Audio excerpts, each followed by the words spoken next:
देव के देव महादेव का निवास स्थान है कैलाश पर्वत।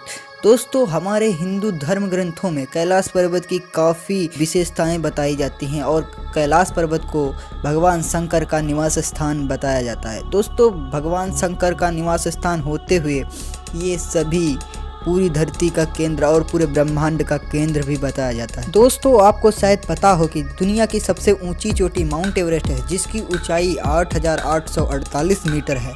और दोस्तों, कैलाश पर्वत की ऊंचाई के बारे में बात करें तो इसकी ऊंचाई 6,638 मीटर है। दोस्तों, आप लोगों को शायद पता हो कि माउंट एवरेस्ट पर कई सारे पर्वतारोही चढ़कर उस पर फतेह हासिल की है, लेकिन कैलाश पर्वत एक ऐसा पर्वत है जिस पर आज तक इंसान नहीं चढ़ पाया है। दोस्तों, आज तक कोई भी इंसान नहीं हुआ जो कैलाश पर्वत पर फतेह हासिल की हो। दोस्तों, क्या है ऐसा कैलाश पर्वत पर कि आज तक कोई इंसान उस पर्वत पर नहीं चढ़ पाया है?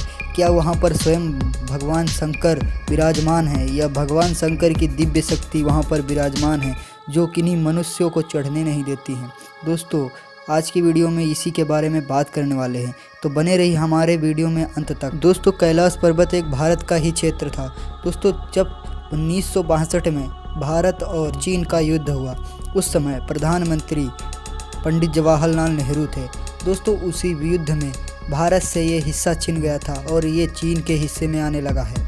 दोस्तों, अब इस समय कैलाश पर्वत चीन के हिस्से में पड़ता है और चीन में ही स्थित है। चीन के वैज्ञानिकों ने काफ़ी सारी रिसर्च करने की कोशिश की, लेकिन वहाँ पे कुछ नहीं, उसके बारे में कोई जानकारी नहीं प्राप्त कर सके। इसके बाद चाइना ने पर्वत पर चढ़ने के लिए बैन लगा दिया। अब कोई इंसान उस पर्वत पर नहीं चढ़ सकता है। दोस्तों, इससे पहले 4 धुरंधर पर्वतारोहियों ने कैलाश पर्वत पर चढ़ने की कोशिश की, लेकिन उस कोशिश में वो असफल रहे। दोस्तों, आप लोगों को बता दें, उन्होंने चढ़ने की तैयारी की तो दोस्तों वो बहुत शान से कुछ देर चढ़े, लेकिन दोस्तों जब थोड़ा सा आगे बढ़े और कैलाश पर्वत का रास्ता ढूंढा तो दोस्तों आप लोगों को जानकर हैरानी होगी कि उनके साथ क्या घटनाएं घटित हुई। दोस्तों, आप लोगों को बता दें कि जब वो चढ़ने लगे तो उनके मन में अजीब सी घबराहट होने लगी और उनको लग रहा था कि कोई शक्ति कह रही है, कोई दिव्य शक्ति कह रही है उनसे कि यहाँ मत, और उनकी धड़कनें 2 गुना हो गई थी।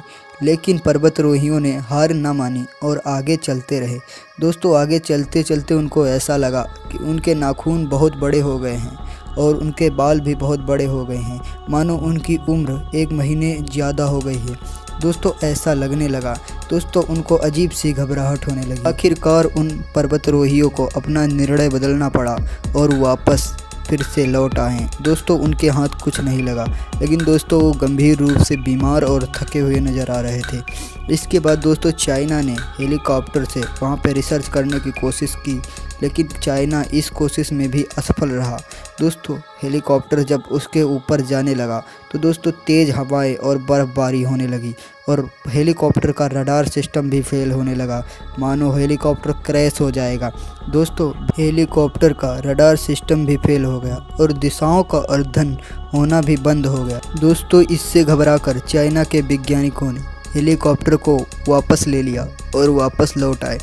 अब भी उनके हाथ कोई भी जानकारी नहीं लगी। इसके बाद चाइना ने वहाँ पे बैन लगा दिया और दोस्तों 2001 में चाइना ने पूरी तरह से कैलाश पर्वत पर चढ़ने पर बैन लगा दिया। लेकिन दोस्तों, कहा जाता है कि कैलाश पर्वत पर भगवान शिव शंकर का वास होता है। देव के देव महादेव भगवान शिव शंकर का वास है। हमारी पौराणिक कथाओं में बताया जाता है कि कैलाश पर्वत कितना पवित्र है। दोस्तों, हो सकता है भगवान शंकर वहाँ पे विराजमान हो। दोस्तों, हम मनुष्य भगवान शंकर से कहाँ मिल सकते हैं। खैर, आज के वीडियो में बस इतना है। मिलते हैं किसी नए दिन किसी नई वीडियो के साथ। तब तक के लिए बाय।